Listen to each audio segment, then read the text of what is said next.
Me llamo Manuel Caballero, soy contador público. Actualmente trabajo en una dependencia de gobierno que tiene sus oficinas al sur de la ciudad. Es un terreno muy grande con una serie de edificios construidos en los 80s. Estos están separados por amplias explanadas que tienen áreas verdes, mesas de piedra y bancas. Hay áreas de esta dependencia que laboran las 24 horas. La mía, por ejemplo. Hace unos meses me tocó quedarme a responder un cuestionario de una auditoría y entonces fue que viví la experiencia que hoy les contaré. Había estado trabajando como desde las 8 de la noche. Pasadas las 3 de la mañana empecé a sentir un hueco en el estómago. Guardé mi trabajo, puse en reposo la computadora y salí de la oficina con la intención de buscar algo de comer. Recuerdo que los edificios estaban más solos que de costumbre. Recorrí un corredor descubierto, bajé las escaleras y caminé hacia la plaza para atravesarla y llegar al edificio C. Ahí hay un comedor que sirve desayunos toda la madrugada. Aparte de que es el camino más corto, es el único que está iluminado, ya que después de medianoche apagan el resto de farolas alrededor de los edificios. Estaba por llegar al centro de la plaza cuando pasé al lado de una mujer que estaba llorando, sentada en una banca. Era alguien que yo más o menos conocía o ubicaba de otra área, sin embargo nunca habíamos cruzado la palabra. Por mera cortesía me detuve y le pregunté si podía ayudarla en algo. La muchacha se veía desconsolada. Al principio no contestaba porque los sollozos no la dejaban hablar. Cuando se pudo tranquilizar un poco, me dijo que no sabía por qué estaba tan triste. Me senté a un lado de ella para escucharla un momento, pues sentí demasiada empatía. Entonces tuve una extraña sensación en mi cuerpo. Comenzó como algo físico sobre mis hombros, sentí que se ponía un peso encima de ellos y luego me empezó a hacer falta el aire. Respiré profundo y me solté a llorar. Por la cabeza me empezaron a pasar toda clase de recuerdos vergonzosos y tristes. Me escurrían las lágrimas por las mejillas, al igual que a ella. Traté de recobrar conciencia con tal de entender por qué estaba sintiéndome de esa manera. Me lo pregunté, pero por increíble que parezca, no podía saber por qué estaba tan triste. A ella la veía, pero no le podía poner atención. En ese momento mi mundo solo giraba alrededor de la idea de mi propia desgracia y de la profunda tristeza que me había invadido. Te juro que nunca antes me había sentido así, pero lo más escalofriante o inexplicable era que la mujer me había contagiado ese sentimiento. Antes de nuestro encuentro yo estaba bien, como si nada. De hecho iba feliz pensando en lo que me iba a comer. De pronto todo cambió, pero fue justo en el momento en que me senté en esa banca. Poco tiempo adelante la mujer se levantó, se puso frente de mí y me pidió que la mirara a los ojos. Entonces me soltó una cachetada que hasta me hizo ver lucecitas. Me dolió, pero le agradezco que lo hiciera, pues eso me sacó del trance. Es la banca, me dijo y se fue caminando hacia el edificio C. Yo también iba para allá, pero no quise ir tras de ella. Dejé que se adelantara un poco porque además me quedé pensando en lo que había ocurrido. Me dieron las 4 de la mañana en la solitaria explanada, con la mirada perdida en esa banca. Un minuto adelante, continué mi camino hacia la cafetería.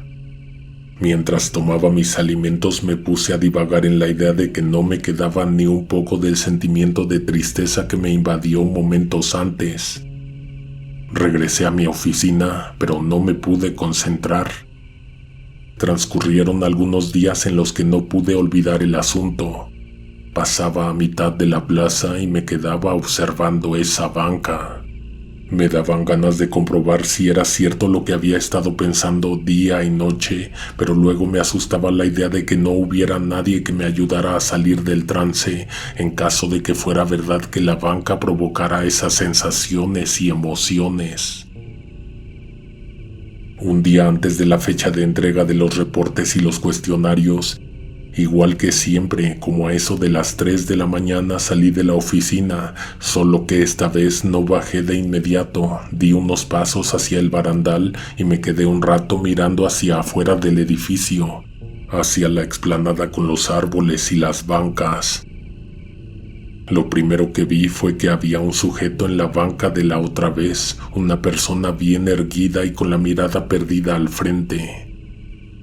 Bajé las escaleras con un paso más rápido del habitual, entré a la explanada y caminé hacia la banca. Desde lejos noté que ahora estaba vacía. Me detuve frente a ella y miré a mis alrededores. No había nadie cerca, especialmente el hombre que había visto sentado en la banca. Iba a seguir caminando cuando noté que no traía mi cartera conmigo. Regresé rápido al edificio, subí las escaleras y de nuevo al corredor. Antes de entrar a las oficinas, me detuve y miré hacia la explanada. En la banca estaba de vuelta el sujeto, en la misma posición, con la mirada posada en el mismo sitio de antes. No sé por qué ese asunto me tenía tan lleno de intriga y curiosidad. El caso es que cuando salí con la cartera volví a acercarme al barandal y a echar un vistazo hacia la banca. El hombre no se había movido ni un poco. Traté de ser cauteloso, bajé sin hacer ruido, caminé despacio hacia el centro de la plaza en donde nuevamente encontré la banca sola y sus alrededores desiertos. Desde ese sitio miré hacia el tercer piso del edificio B, específicamente hacia la parte del corredor frente a la entrada de mi oficina, lugar desde donde yo observaba la plaza. Me quedaba claro que no estaba confundiendo la perspectiva ni la banca. Fue entonces que vi que se asomó un compañero, seguramente también estaría saliendo a tomar sus alimentos. Regresé al edificio porque quería encontrarlo a medio camino. Lo esperé al inicio de la explanada y le pregunté si me podía ayudar a verificar algo. Lo llevé al frente de la banca, le pedí que permaneciera ahí mientras subía a la oficina y que estuviera pendiente de su teléfono. Cuando llegué al final del corredor en el tercer piso, miré hacia la plaza.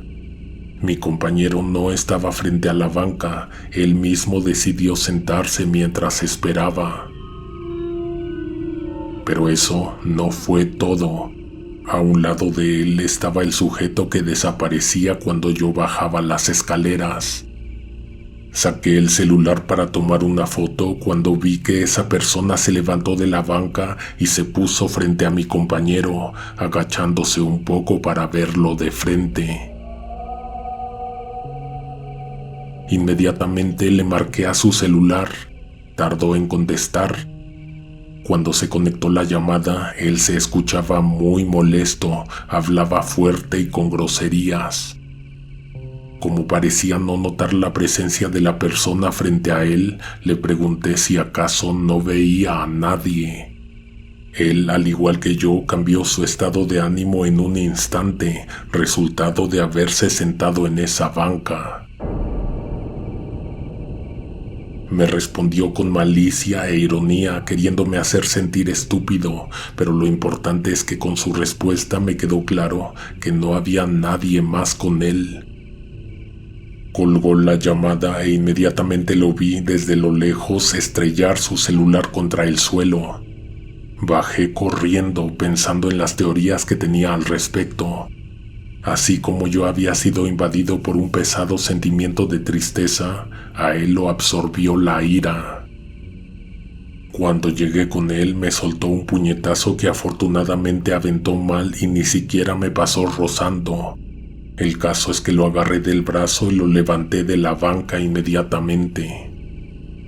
Al instante le cambió el semblante al muchacho, quien enseguida me pidió disculpas por el intento de golpe. Me siento un poco culpable por no haberle dicho que la banca le provocó ese cambio repentino de humor, sobre todo porque su celular estaba completamente arruinado y yo no me iba a hacer responsable porque no sabía que algo así iba a pasar. De hecho, ni lo acompañé al comedor, me regresé a mi oficina y me comí una manzana que traía en la mochila. Pero ahora había algo que me preocupaba aún más. El hecho de que había una persona sentada en esa banca día y noche, pero que solo se podía ver desde lejos, del corredor del tercer piso de mi edificio, por ejemplo. Salí a mirar y ahí seguía, solo que ya no estaba de pie, como cuando mi amigo se sentó en la banca. Fue en ese momento en que caí en cuentas de algo horrible. Hasta se me secó la boca al recordar que yo también había estado sentado en esa banca y que de pronto empecé a sentirme mal. ¿No crees que haya sucedido en el momento justo en que esa persona invisible puso su cara frente a mi cara? No digo el lugar donde es porque algunos de mis compañeros te escuchan y no quiero que se haga un relajo aquí en la oficina, pero si quieres, conejo negro, un día te llevo para que conozcas el lugar, tal vez con una mejor cámara se pueda grabar algo. Lo que sí te aseguro es que nadie se ha dado cuenta de ello más que yo y tal vez la compañera del edificio C. Nadie ha notado que 24 por 24 hay una persona sentada en esa banca, aunque en defensa de los demás nadie utiliza mucho las áreas comunes, salvo para caminar de un edificio a otro.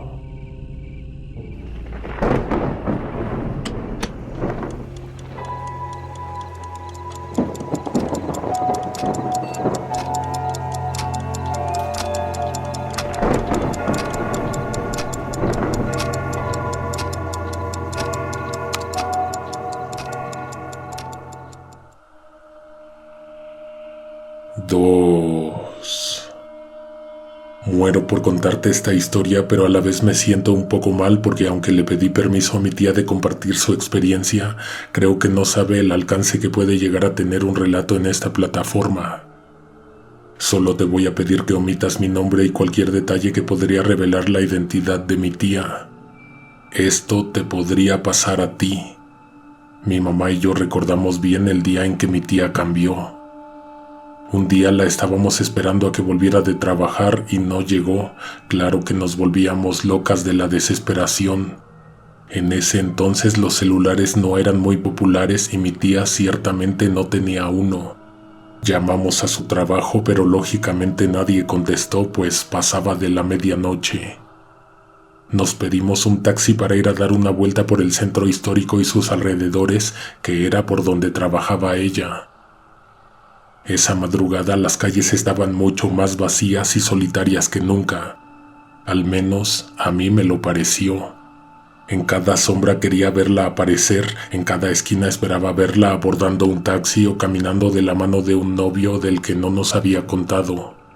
Resignadas nos regresamos como a las 3 de la madrugada.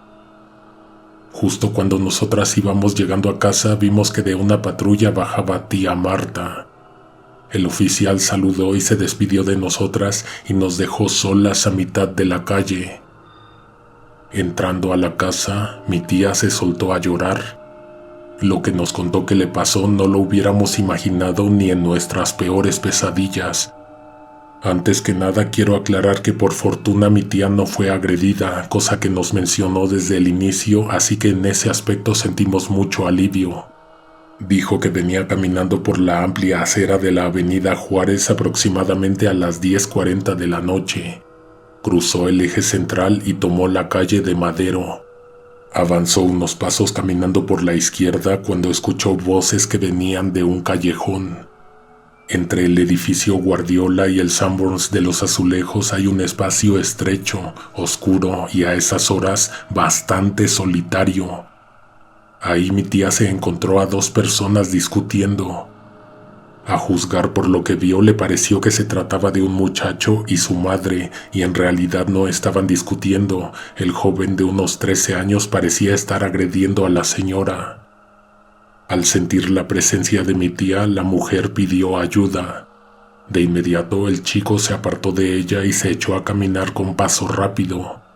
La persona le pidió a tía Marta que fuera por él porque le había quitado su dinero y tal como se lo había imaginado, sí era su hijo. Mi tía seguía al muchacho de cerca pero no lo podía alcanzar. Si ella apretaba el paso, él corría un poco más rápido. Atrás de ellos la mamá del muchacho le gritaba sollozando que se detuviera, que volviera. Atravesaron 5 de Mayo y se metieron en otro callejón igual de oscuro, con edificios altos y muy extenso. En Tacuba doblaron a la derecha. Unos metros adelante el muchacho se metió a un edificio. Mi tía lo dudó un poco, pero también ingresó. Detrás de ella se cerró la pesada puerta y se encendieron las luces. El muchacho subió unas escaleras y desapareció en la construcción, aunque eso, en este punto de la historia, ya no es importante.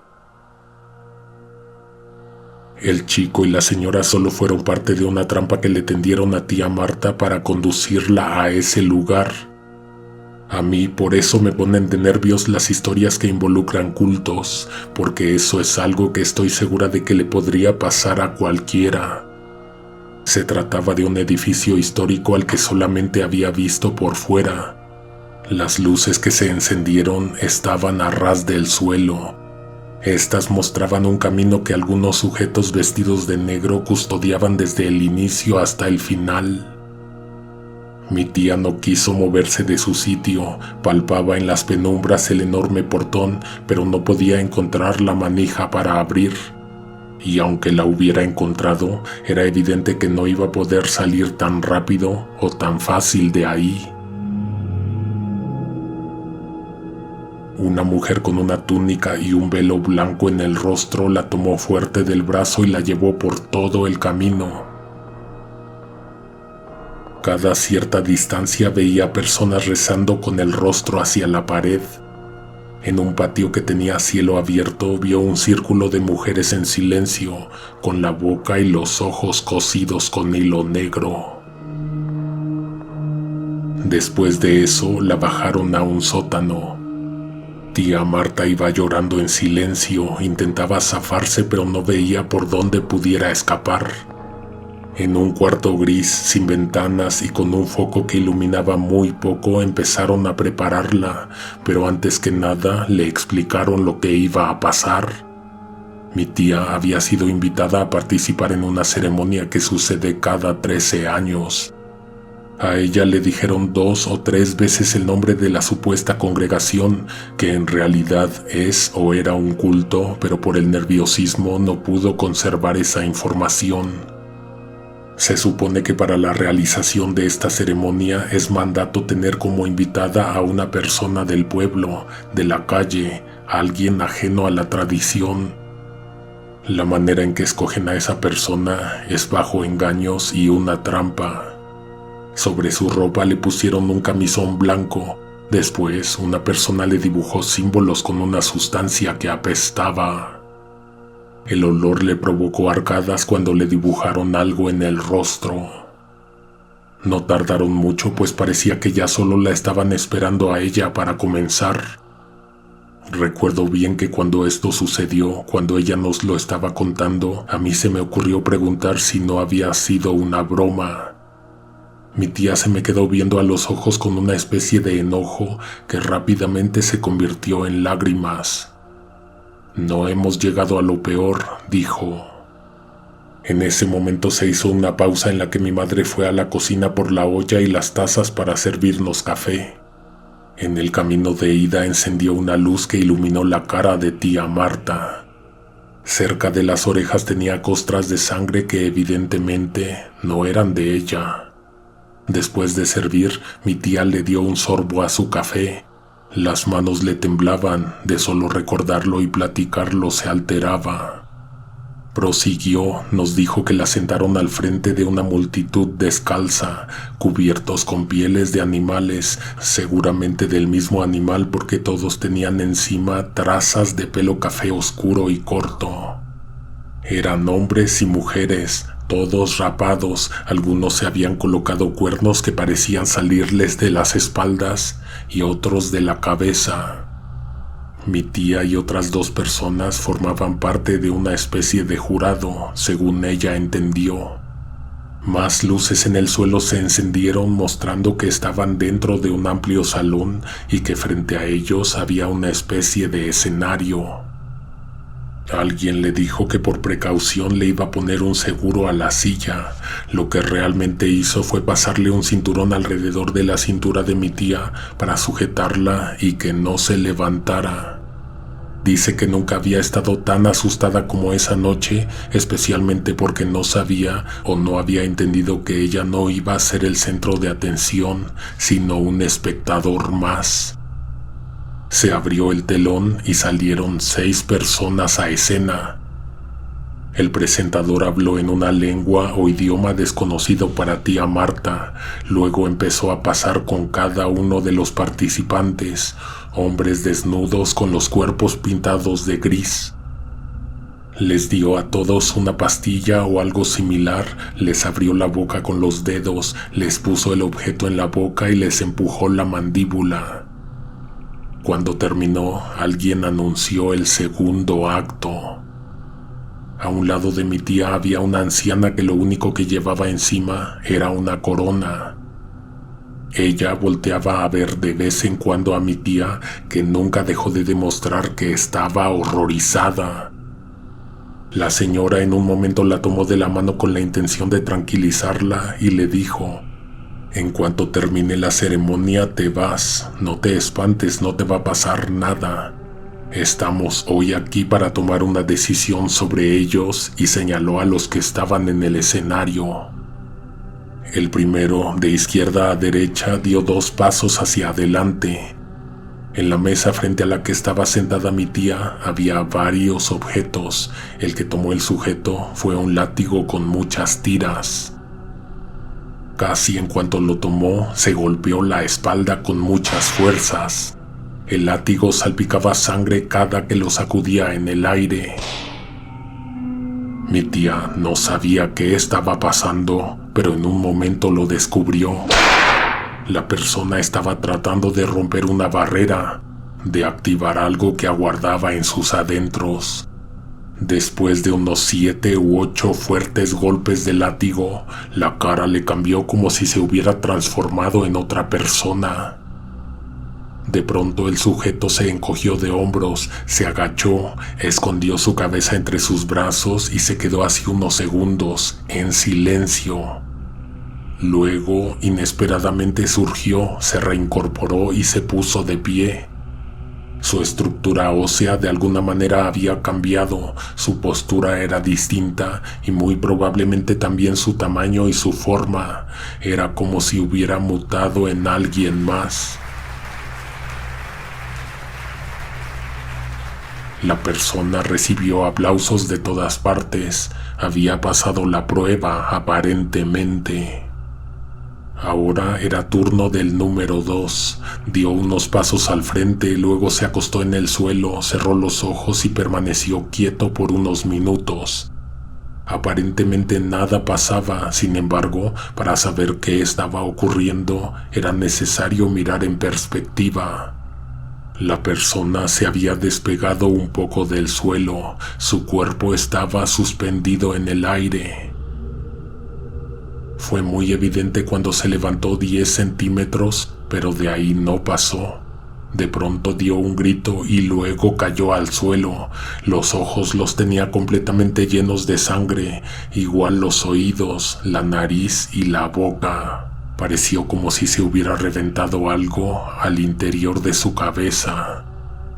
A la persona la apartaron del escenario jalándola de los pies, dejando atrás un charco oscuro que nadie limpió.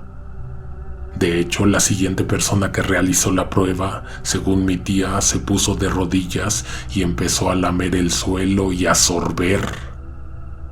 Mi tía nunca se enteró de lo que quiso hacer esa persona, solo la vio colapsar y caer al piso después de quedarse a rezar unas palabras. Los 2 siguientes participantes también perdieron la prueba, es decir, murieron. Uno de ellos tenía algo en el estómago que se movía y parecía que lo iba a regurgitar por la garganta. Tristemente esa cosa se le quedó atorada y lo asfixió. El penúltimo se acercó al frente para cortarse la lengua y se fue tambaleando hasta la parte trasera del escenario, donde colapsó. Cuando fue el turno del último participante, este se llevó las manos a la cara, con 2 dedos tocó uno de sus ojos, lo apretó fuerte hasta que lo hundió. En ese momento a mi tía y a las otras personas sentadas hasta el frente, le mostró que debajo de ese ojo había otro ojo. Momentos después hizo lo mismo con el otro. Solo 2 de las 6 personas pasaron la prueba. Se hizo silencio de unos minutos y luego anunciaron el tercer acto. Salieron a escena el primer y el último participante. Se pusieron uno cerca del otro mirando al frente, de hecho, mirando a tía Marta. De un momento a otro, un centenar de ojos se fijaron en ella, la anciana con la corona, el presentador, la audiencia a sus espaldas. Era su turno, le pidieron que escogiera a uno de los 2. Mi tía no quería participar, estaba renuente desde el inicio, desde que la obligaron a quedarse. Con todas las miradas encima, no tuvo de otra más que levantar el brazo y señalar al frente. Mi tía escogió al último participante. Inmediatamente el salón estalló en celebración y aplausos. Solo quedaba uno, el elegido, me imagino, pero la ceremonia no terminó ahí. La persona que al inicio del segundo acto había usado un látigo para transformarse, se le fue encima al otro hombre y le hizo algo horrible. Mi tía no quiso detallar la horrible escena, pero seguro tú te lo estás imaginando. Le comió la cara y le sacó el corazón. A tía Marta se le quebró la voz y le empezaron a temblar las manos cuando nos dijo que en el escenario no quedó ni 1 centímetro descubierto de sangre. Posteriormente, el elegido le dibujó algo en la frente con el líquido que quedó embarrado en el suelo. La ceremonia no terminó para ellos, pero sí para tía Marta. La llevaron de vuelta al sótano donde la desvistieron con lo que le habían puesto al llegar. Le limpiaron la cara y le dieron dinero, bastante dinero en un sobre. Un policía la estaba esperando en la entrada para traerla a casa. En el camino no intercambiaron muchas palabras, salvo por un comentario que hizo el oficial muy cerca de nuestro domicilio. Le dijo que si tenía ganas de ir a denunciar lo que acababa de ver, que le hablara a él para que él mismo la atendiera. No te tengo que explicar lo que esto significa, ¿o sí? Desde entonces mi tía dejó de caminar por esos rumbos. Duró mucho tiempo trabajando en el mismo lugar, pero cuando se le hacía de noche prefería tomar un taxi que caminar al metro, o tal vez subirse en Juárez y hacer dobles transbordos. Mi tía lo recuerda como una mala experiencia por lo que vio, aunque realmente no le hicieron ningún daño.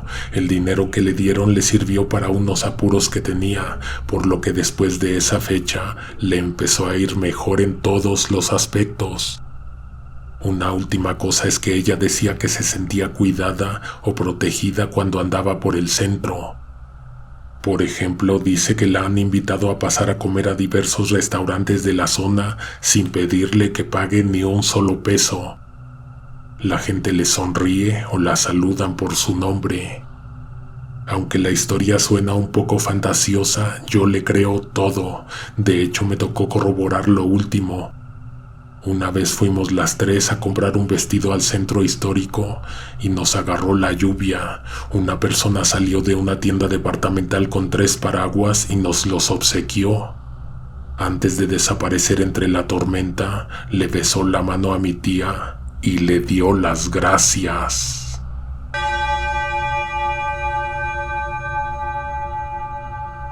Agradecemos a quienes nos contaron sus anécdotas para nosotros compartirlas con ustedes. Si no te quieres perder los estrenos de la semana, suscríbete y activa todas las notificaciones. Nos escuchamos pronto. Alguien te observa en la oscuridad.